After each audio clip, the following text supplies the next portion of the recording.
Queen's Voice, Peter Kefalas with you again. Thanks for tuning in for this segment. So on this segment, we're going to go to the border, but we're going to go to our northern border with Canada.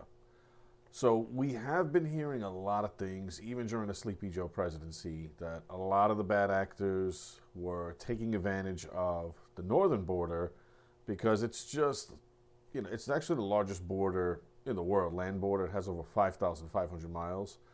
So a lot of folks were taking advantage of that while a lot of hectic stuff and chaos was happening on the southern border under Sleepy Joe.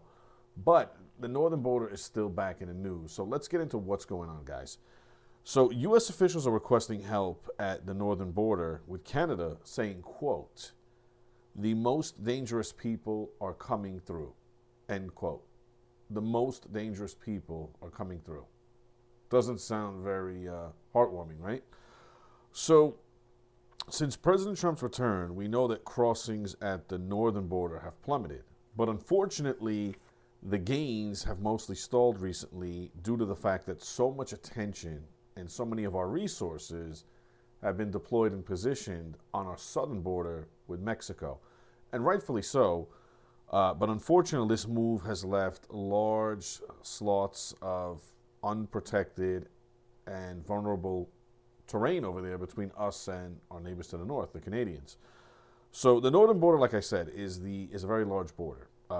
It's the largest land border in the world, and it spans more than 5,500 miles of wilderness and unguarded, unprotected territory.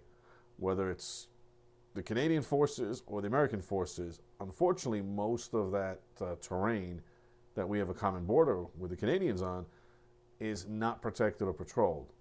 And unfortunately, that's the facts.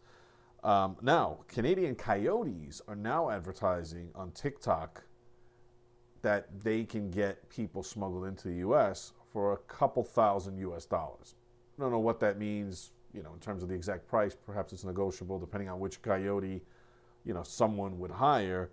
But the residents living along the border on both sides, Canadian and American side, have been speaking out recently saying that it's extremely easy to cross the border.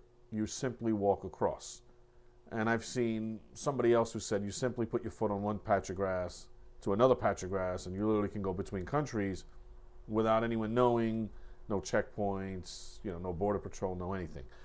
Now, the U.S. Border Patrol and the Royal Canadian Mounted Police say that this is a very difficult border to patrol due to the varying terrains, unpredictable climate conditions, and the length of the border, which is 5,500 miles. So we've been hearing these stories for a while. Obviously, the southern border, rightfully so, is going to get the attention. It needed to be plugged up and secured. But what do you guys think regarding the northern border? Is this something where we should start putting more resources now? Can we afford to take resources right now until that wall's built and finished and other safeguards are put in place on the southern border?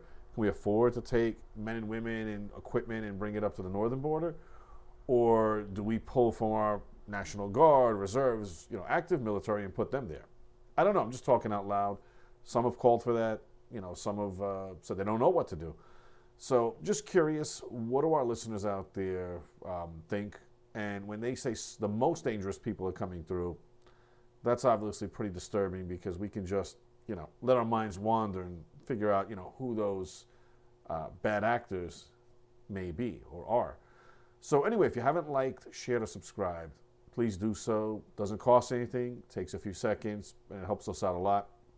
For everybody tuning in, greatly appreciate you. This is Peter Kefalas with Queen's Voice. Stay safe and take care of each other.